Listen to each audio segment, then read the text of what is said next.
mindset asset call with QMinds. And it's such a huge pleasure to see so many of you dropping in to the call today. And as you drop in, I'm so tempted to let you come in, but I'm going to focus on what we have in store for you. So every week we bring to you a topic, and this week's topic is emotional control under pressure. And as you came into the waiting room, you had something to reflect on. So it's got a jam-packed call.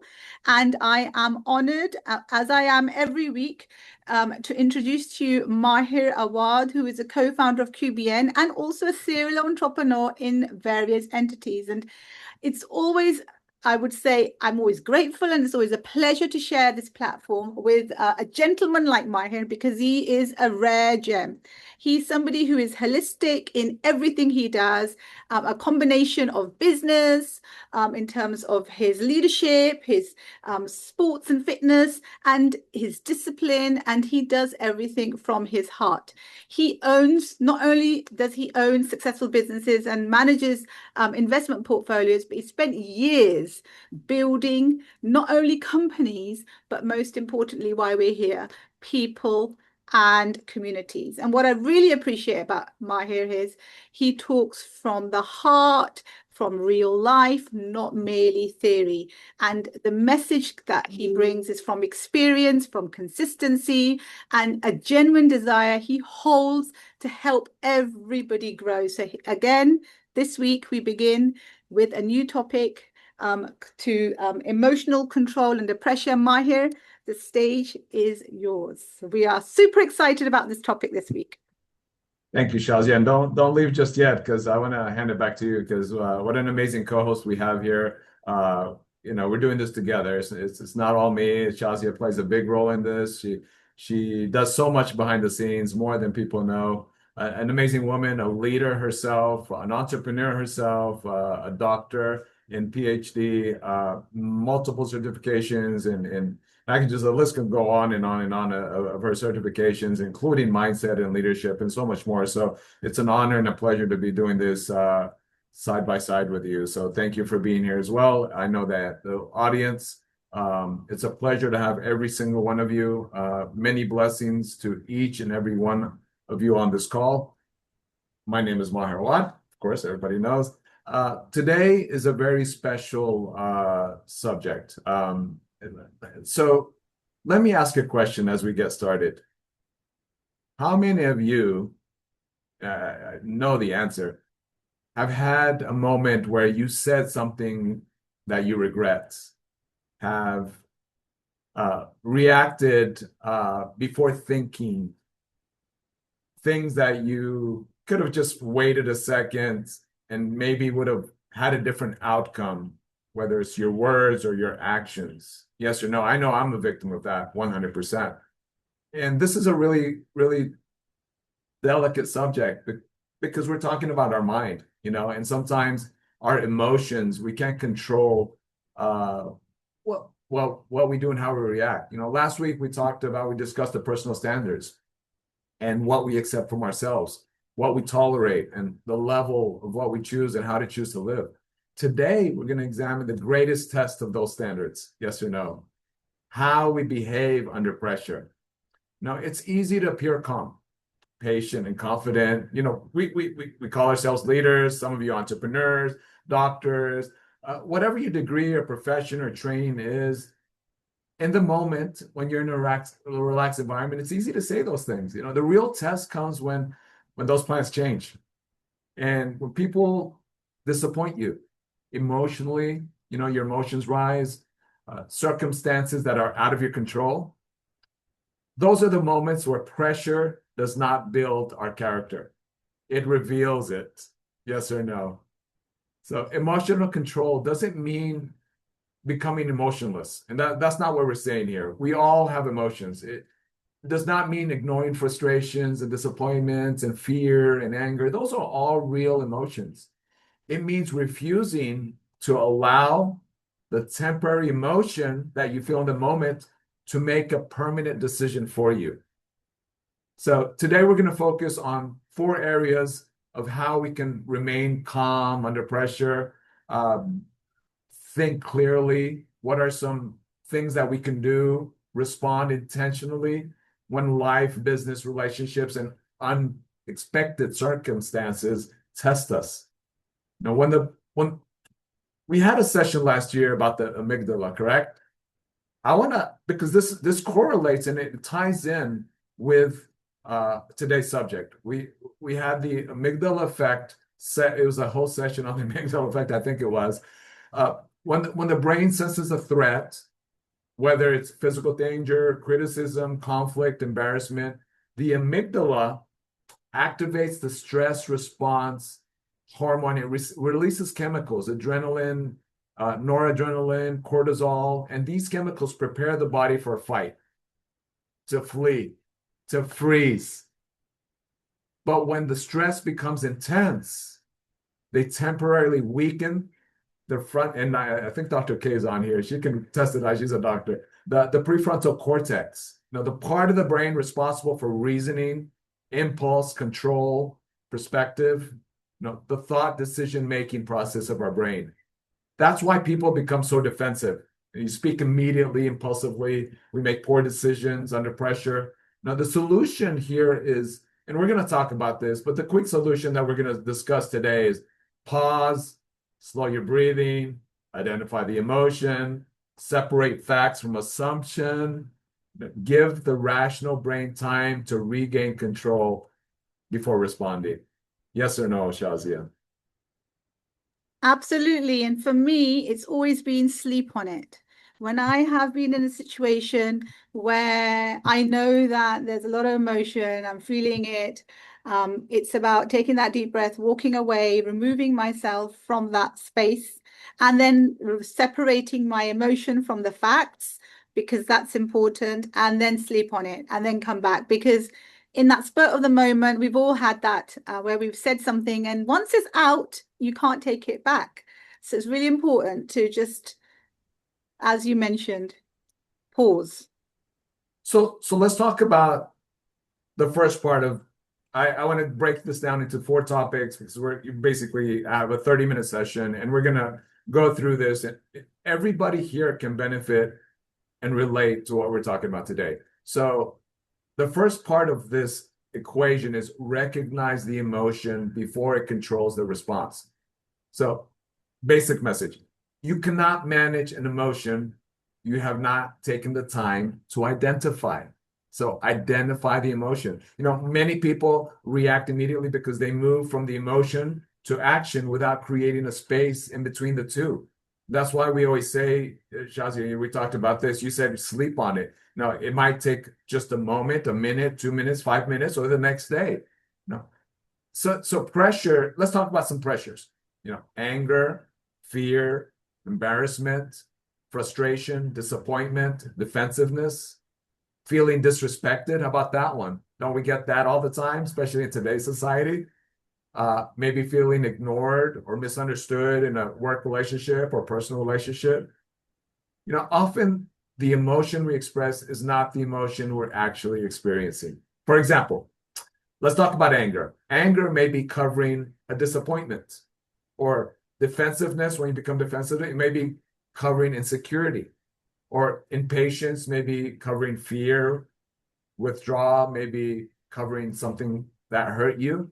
So, like we said, the first step towards emotional control is becoming honest with what is happening internally. So here's a few things to consider. What am I actually feeling? And why is this emotion trying to make me do? Okay. And what is this emotion trying to make me do? So what is that emotion that you're feeling at the moment? What is it trying to make you do? So the 3 actions we need to take here is we name the emotion before responding. So silently to yourself, you say, I'm frustrated, I'm disappointed, I feel disrespected, I'm becoming defensive, silently in your own brain. And this is in those moments that you want that amygdala to kind of calm down, you identify, number 2, you identify the trigger, not only the reaction. Okay. Identify the trigger. Ask what specific comment, action, assumption, or fear created that emotional shift. What was it? And thirdly, separate that feeling from the decision. So remind yourself, the feeling is real. It is, but it does not have the authority to choose my response. This is you talking to yourself. We talked about your inner voice. Okay? So remember, an emotion is information, not an instruction. So what you're feeling is not an instruction to respond. It's just an emotion that we all feel. Everyone here has emotions, right or not? I mean, Shazia, don't you agree with that one? Yeah, and I guess it's that under pressure as well, when we're trying to do too many things at one time sometimes, and then we feel it more. So when you're reacting, it's emotional, but when you're responding intentional is when you're in the right space. So it's identifying, as you mentioned, by taking those following that framework of 3 steps to be able to take away your reaction that is emotional, to then be able to put yourself in that position to be responding with the right intention for the right impact. Absolutely. So let's take it to the next step. So now you've identified the emotion. Create the space between the trigger and the response. And this has always been the hardest part, even for me. I mean, I with my kung fu training, my patient character, and my meditation, my prayers, everything that I do, even for me, it's hard. We want to react when somebody disrespects you, when somebody cuts you off in traffic. I have to say I'm getting a lot better as I get older. I'm taking deep breaths. Now I'm focusing on my gratitude. We talk about gratitude in the morning. Just be grateful for everything you have. So number 2, create the space between the trigger and the response. Okay. So the pause is where emotional control begins. In that pause, that's when you start controlling your emotions. Okay. The most damaging responses happen quickly. Let's talk about some damaging responses. Sending an angry message. Somebody offends you in a text message or in a post, you immediately want to send an angry message. Raising your voice back. Somebody's yelling at you, you want to raise your voice back. Interrupting. Somebody's speaking, trying to express themselves, you start interrupting. Making an accusation. You don't know the whole details. Walking away without an explanation. Agreeing to something out of fear. You just say yes because you're scared. So these are all different, making a decision simply to escape discomfort. How many of us have just said, we make a decision just to escape the procrastination or discomfort. A pause does not make you weak. Say that again. A pause does not make you weak or indecisive. It gives your values time to catch up with your emotions. The pause may be 5 seconds, 5 minutes. Like Shazia said, let's sleep on it to the next moment. Depending on whatever the situation is, will determine how much of a pause you really need. So here's some things to consider on this one. Does the situation require an immediate response? Yes or no? Or only an intentional one? So 3 actions that I've grouped here is slow down your body first. Big one. And I learned this in martial arts. Control your breath. Take deep breaths, control breaths. So take control of your breath. Relax your shoulders. When we tense, doesn't everybody tense up your shoulders? Whether it's fear or frustration or anger, we end up to tense up our body and our shoulders. So relaxing our shoulders, start with your deep breath. And I need everybody to practice this. We are tested every single day, yes or no. There's someone, whether it's on social media or in your office or in your family, they're going to test you. So remember these things. Control your breath, relax your shoulders, and lower the pace and volume of your voice. Okay? Lower the pace and volume. So say, I want to think about this before I respond. Say that to yourself. Or let me take a moment, or say to the other person, I want to think about this before I respond. Let me take a moment so I can address this properly. Yeah, if it's a question, decide whether your goal is to understand, solve the problem, establish a boundary, or simply win the argument. Yeah. Remember, your first we say this a lot, and actually I said this yesterday. Your first reaction reveals your conditioning. Okay. Your next response reveals your character. Yeah. I'll say that again. Your first reaction reveals your conditioning. Your next response reveals your character. Do you have anything to add to that, Well, Shazia? based on what you just said, I kind of felt you said, to pause. So even if you do the stop, the stop techniques, stop, S, T, take a breath, reset your mind and body, as you mentioned, and then observe your thoughts, observe the room, observe your emotions, observe the other person's emotions, and then P, proceed. So they could just use the simple technique that you've just shared as a stop technique if that was an acronym, and that would summarize everything you've said. Stop, pause, don't react. T, take a breath, reset your mind and body, get yourself back to the right emotion that you need to be, observe and proceed. That's Yeah, and 1,000,000%. I love that. And I've heard that many times, that stop technique. And so that's a really good one. And this is what it's all about. Practice this today. I know we're gonna encounter something in our life, whether it's today or tomorrow. We go through it every day, especially in the city. I mean, I live in Dallas. We're in the top probably 5 largest cities in the country with over 8 million people. And so whether it's in the traffic or people get frustrated. So practice these today. So number 3, stop giving the other person, listen to this one, stop giving the other person control of your emotional states, because that's what's happening. When another person can easily control your emotions, they can easily influence your decision, right?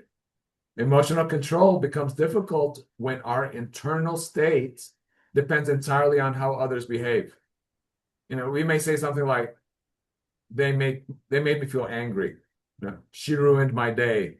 Just some examples. He forced me to respond that way.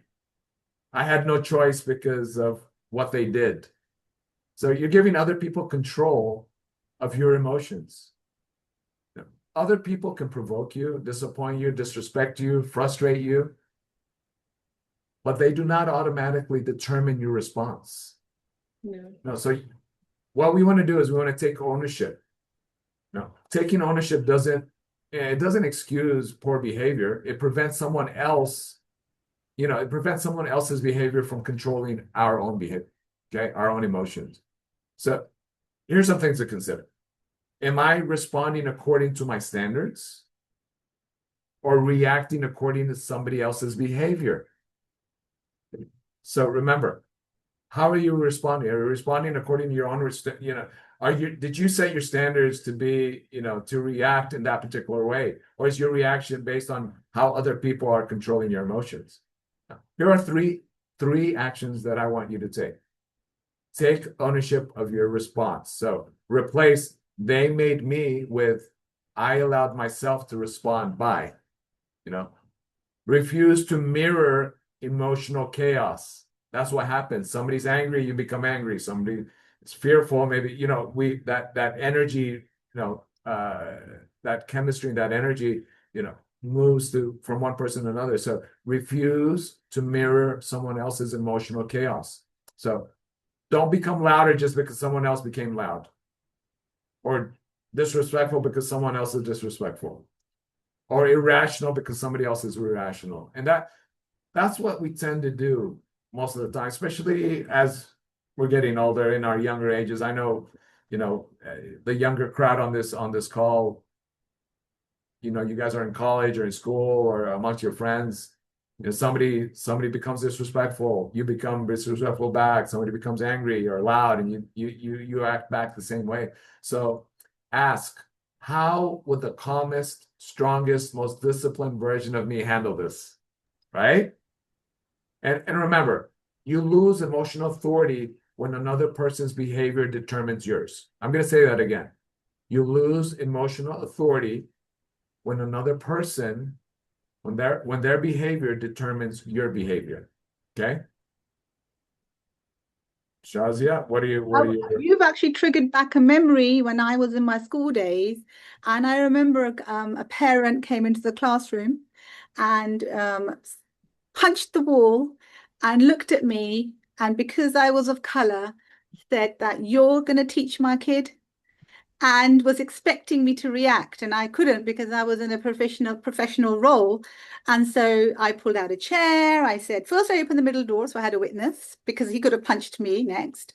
Then I Yeah. pulled out a chair and said, can I get you a glass of water? Would you like some coffee? And it kind of the response wasn't what he was expecting, and he de-escalated, and suddenly his whole attitude changed, and he felt a bit embarrassed as to what he had said. Now, had I reacted, it would have escalated into something far greater. So actually, you are more superior in terms of how you respond, because I now just say, if somebody does talk like that, that's their ignorance. That's just what they're exposed to. That's their perspective. They don't know anything better. And I never blame them for being intentional. I just think it's their lack of awareness. And often when people do trigger you, it is based on their perspective, their life experiences, and ignorance, essentially. So if we understand that, internalize that, we won't respond in the same way in the future. We just and that was it's just taken me back, and I'm taking you back to 2009 now. Was Wow. much younger at the time, and I was less experienced. So it just goes to show sometimes your circumstances allow you to mature because of the role you're in. I wasn't allowed to. I knew in the school if I'd reacted, I would lost my job. Yes, yes, absolutely. Thank you for sharing that. That's very relevant to today's topic and a great example. You know, so moving on, the final wrapping up of this session. Respond to the situation, not the story in your mind. Okay, we all have this story in our mind, so we make assumptions and predictions, and we all have our story. So respond to the actual situation. You know, pressure becomes heavy. It becomes heavier when we make assumptions, predictions, and personal interpretations of the fact. The situation happens, and the mind immediately creates a story. So, for example, they do not respect me. This always happens to me. How many people say that? Everything is just falling apart. They're intentionally trying to embarrass me. If it fails, everything will fail. Or nobody appreciates what I do. Now, the story may contain truth, but it may contain fear, exaggeration, incomplete information.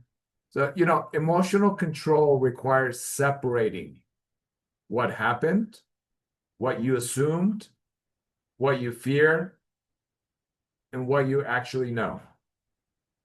So, what are the facts? Establish that. What part of my reaction is based on an assumption? So, here are three actions we should take. Number one, state the facts without emotional language. In other words, describe what happened as though you were reporting it to a neutral observer. Two, challenge the story you're creating. Ask, what else could this mean? Or what information might be missing? Three, choose the next useful action. So focus on the next conversation, question, boundary, or decision that could improve the situation. Now, remember that clarity begins when you stop reacting to assumptions as they were facts. Yes or no? Let's do something together as a group, okay? So think of a recent situation where you felt emotionally triggered. Okay. I just want everybody to just, if you can't think one right now, I'm going to go through the exercise anyway. So I need everybody on this call. We have 62 people. Think of a situation where you were emotionally triggered. Now, and it could be a recent one, might be better. What happened? What emotion did I experience during that trigger? What story did I immediately tell myself? You know, and then how did I respond? And did my response, here's the big one, did my response reflect my standards? So we're all raising our standards, right? So was your response in line and correlation with your standards? And now what would be a stronger response? What would a stronger response have looked like? This is really important because we want to take situations in our past, recreate them, and help our body, our subconscious, and our mind be able to respond differently in the future. So it's really important to take those situations, reflect on them, and learn from them, and now subconsciously input information in your brain on how you would actually respond now. Okay, so complete the sentence. When I feel blank under pressure, I will no longer automatically blank. So when I feel blank, so for example, when I feel disrespected under pressure, I will no longer automatically become defensive.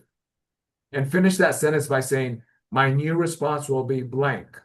For example, my new response will be to pause, ask for clarification, and address the issue calmly and directly. Right? So I'm going to go through this one more time. When I feel blank under pressure, I will no longer automatically do blank. My new response will be blank. Okay? This is an exercise really important for us to do this. And that's why we're having these sessions, because these type of exercises is what helps us build our standards and build our responses for future situations. There's no doubt in today's world and society, we're going to be tested with everything we just spoke about, with anger, fear, disrespect, emotion, loud voice, yelling. No doubt. Every single one of us are going to experience this. That's sometime, if not today, tomorrow. So it's really important for you to start training your mind on how to react and respond. And that's by doing this and recreating scenarios in your mind.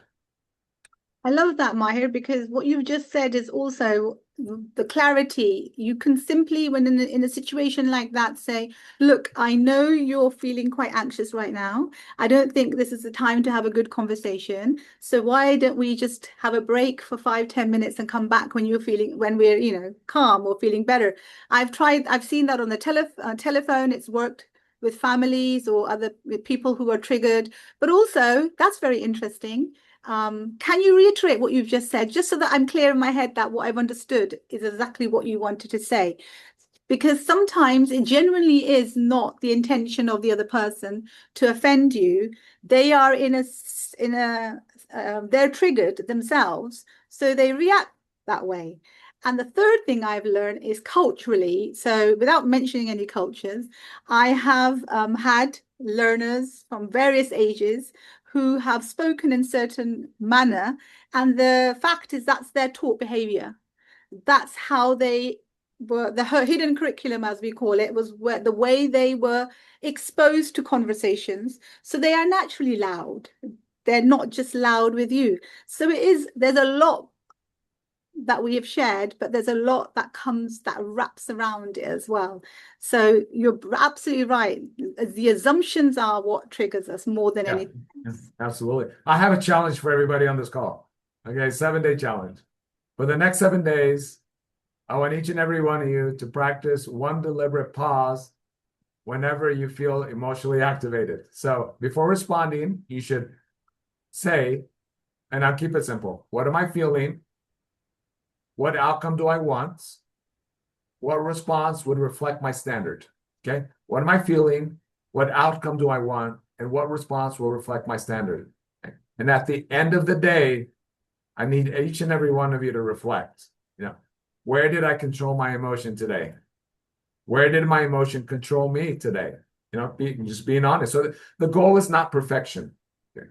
The goal is awareness, ownership, and improvement. Emotional control is not something we prove when life is easy. We prove it when things are challenged and difficult. It's really easy to be patient when we're when you're testing your patience. It's easy to be confident when nothing is threatening your confidence. It's easy to be respectful when no one is treating you with disrespect, But the leadership and the strength and maturity is revealed when you remain grounded when the environment around you changes. You'll not always control what happens. You won't.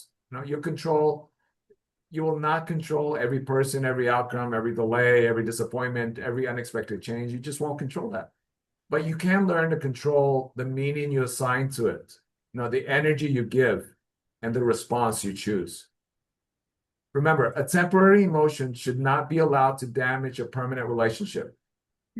How many of us have unfortunately, within family or within friendships, have said something because our emotion, reacted before we can actually think what we were going to say?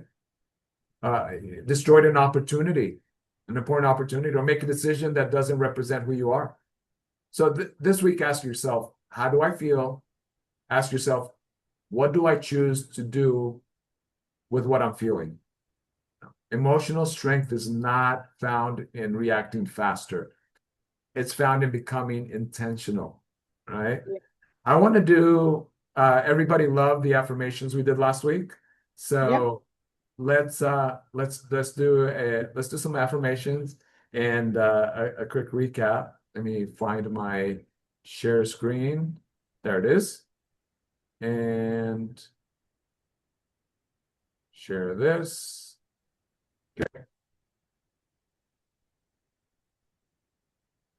So a quick recap. Recognize the emotion before it controls you, okay? Before you control the response. And what am I actually feeling? What does this emotion what is it trying to make me do? Okay. And the 3 actions: name the emotion before responding. Oops. Move this out of here.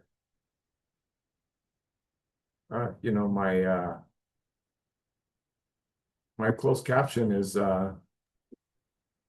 keeping me from reading this. Okay, here we go. Name the emotion before responding. Identify the trigger, not only to the reaction. We can still see it. It doesn't flip from our screen, so we Oh, still see the screen. Okay. My screen says something signed out. No, All right. we see the 3 actions Okay, to take. great. And separate the feeling from the decision. Now, create space between the trigger and the response. Does the situation require an immediate response or only an intentional one? And the 3 actions we talked about is slow down your body first, delay response when clarity is low, and choose your objective before you speak. Stop giving other people control of your emotional state. So, am I responding according to my standards or reacting according to someone else's behavior? And the 3 actions we talked about was take ownership of your response, refuse to mirror emotional chaos, and respond from identity and standards. And finally, respond to the situation, not to the story in your mind. What are the facts, and what part of my reaction is based on an assumption? So the 3 actions we're taking is state the facts without emotional language, challenge the story before you're creating, and choose the next useful action. And together, emotional control under pressure.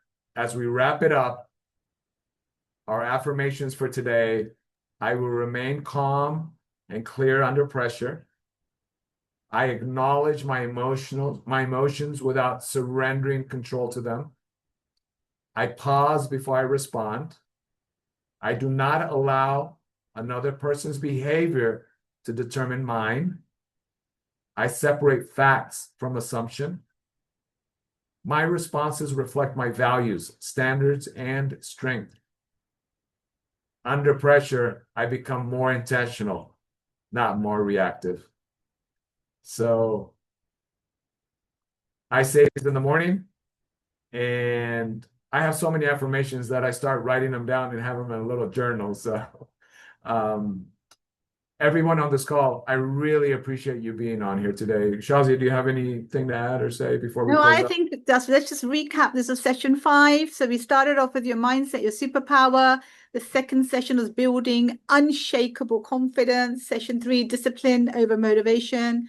Session 4, the power of personal standards. Session 5 today, emotional control under pressure. It ties in beautifully with next week, which is going to be decision-making mindset.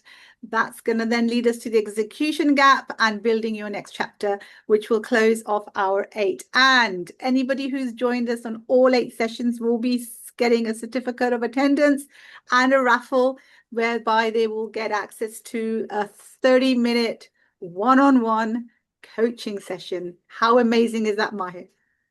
It's amazing. It'll be with Shazia and I, and we'll just spend 30 minutes to help develop any of those topics or anything you guys want. You know, maybe it's a business plan or maybe it's some questions you guys may have. So looking forward to having that session with whoever that person is. Uh, Again, I value and appreciate each and every one of you. Feel free to share this with your friends and family. We love and enjoy doing this because it's our passion. You know, QMinds, our mind. What you can apply this to your personal life, professional life, or whatever it is. So everyone have a blessed day. Have an amazing week, and love you all. Bye for Thank you now. all.